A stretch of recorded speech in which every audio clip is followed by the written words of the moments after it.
देखिए, राम मंदिर भावना और आस्था का विषय है।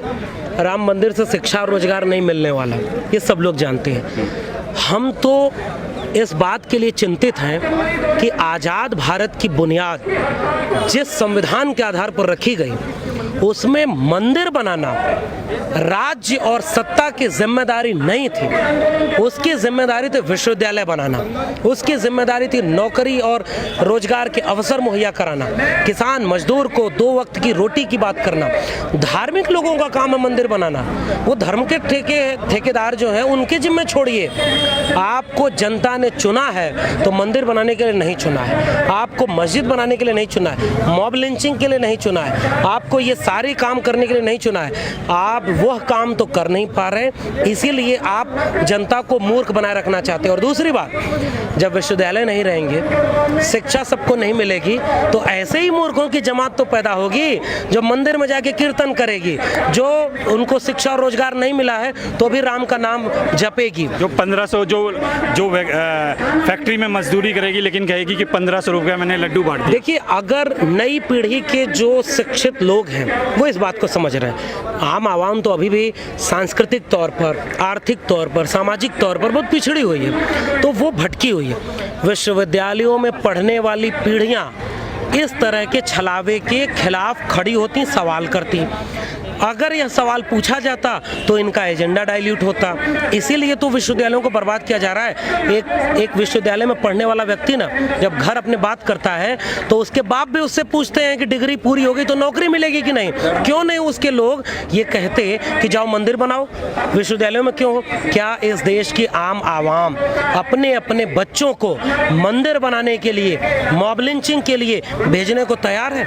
अगर तैयार है तो विश्वविद्यालयों को बंद करो, हर विश्वविद्यालय में एक देवालय बनाओ। अगर नहीं तैयार है, शिक्षा, स्वास्थ्य, रोजगार चाहिए, तो मैं कह रहा हूं मंदिर बहुत जरूरी मुद्दा नहीं है। विश्वविद्यालय बनाओ, हर जिले में एक जेएनयू बनाओ, डीयू बनाओ, हर जिले में सरकारी स्कूल बनाओ। सरकारी स्कूलों को बर्बाद कर दिया, वहाँ पर पब्लिक स्कूल बने हुए हैं। पब्लिक स्कूलों में किनके बच्चे पढ़ते हैं? वैसे विश्वविद्यालयों को बर्बाद कर देंगे तो आप जाके देखिए, एमआईटी यूनिवर्सिटी, गलगोटिया यूनिवर्सिटी और ये तमाम तरह के, अशोका यूनिवर्सिटी, शारदा यूनिवर्सिटी, इनमें कौन लोग पढ़ रहे हैं? यही डिग्रियाँ लाखों मिल रही है। तो जो मनुस्मृति का समाज था ना कि पढ़ेगा कौन, ये तय है। अपर कास्ट, अपर क्लास, पुरुष जो नहीं पढ़ेगा, संविधान की वजह से वो सब पढ़ने लगे थे, सवाल पूछने लगे थे।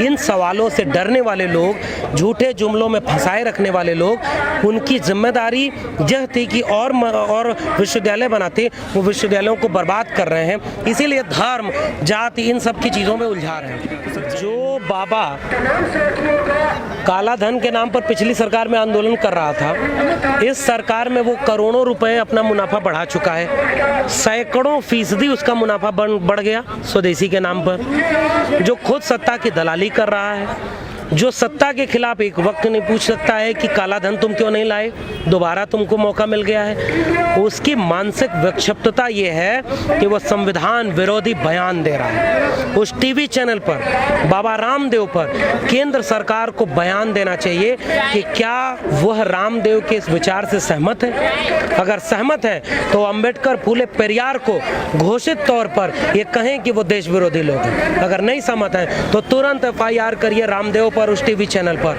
क्योंकि आपका संविधान ही जिसने बनाया वो बाबा साहब अंबेडकर, उनके नेतृत्व में बना। फूले, पेरियार जिन्होंने ब्राह्मणवादी, मनुवादी सत्ता के चुनौती को ललकार करके ध्वस्त किया और समतावादी समाज बनाया। ज्योतिबा फूले, सावित्रीबाई फूले, फातिमा शेख को, और बामसेप में कहाँ लिखा है कि जो अपर कास्ट है, जिन्होंने हमारा शोषण किया, उनको देश से निकालो? चाहे बामसेप हो, पेरियार हो, फूले हो, अंबेडकर हो, मंडल हो, कांशीराम हो, इन्होंने क्या सवाल किया? जिसकी जितनी संख्या भारी, उसकी उतनी हिस्सेदारी। इस देश के संसाधनों पर, इस देश में शिक्षा में, रोजगार में, स्वास्थ्य में दलित, पिछड़े, आदिवासी, अल्पसंख्यक और महिलाओं की हिस्सेदारी है कि नहीं है? क्या यह भारत विरोधी बयान है? क्या यह आतंकवाद है? अगर यह आतंकवाद है तो हमें मंजूर है आतंकवादी होना।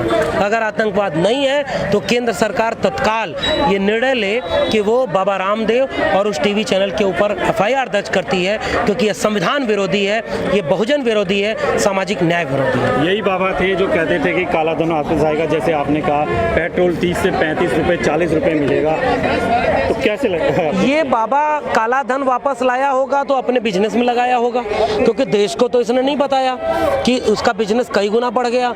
ये बाबा अगर पेट्रोल सस्ता पा रहा होगा तो हो सकता है खुद की गाड़ियों के लिए पा रहा होगा। एक बार आम गरीब जनता के बीच जाकर यही बात बोल दो ना, हिम्मत है तो एक बार जाओ, कहो कि अम्बेडकर और फूले पेरियार और ये सारे लोग आतंकवादी हैं। नहीं हिम्मत है। सर एक चीज़ और है, ये बाबा थे जो दुनिया को कहते हैं कि स्वदेशी अपनाओ, स्वदेशी अपनाओ, स्वदेशी अपनाओ, और जब इनके घुटने में कुछ होता है तो ये जर्मनी में जाके उसको अपना इलाज के लिए जाते हैं। देखिए, ये मानसिक रूप से विक्षिप्त लोग हैं। ऐसे ही विक्षिप्त लोगों की प्रतिशत और बढ़े, ऐसे ही संविधान विरोधी सांप्रदायिक लोगों का प्रतिशत और बढ़े। इसके लिए ज़रूरी है कि विश्वविद्यालय बर्बाद हो जाए, शिक्षा बर्बाद हो जाए, सामाजिक न्याय बर्बाद हो जाए, बेरोजगारी चरम पर रहे, ताकि मूर्खों की एक जमात पैदा हो जो इस तरह की मूर्खता को और आगे बढ़ाए। हम उस मूर्खता में शामिल नहीं हैं, हम इन सारे लोगों का विरोध करते हैं। सर आखिरी सवाल है, बहुजन समाज से जुड़ी हर खबर को देखने के लिए बहुजन टीवी को लाइक कीजिए, सब्सक्राइब कीजिए और शेयर कीजिए।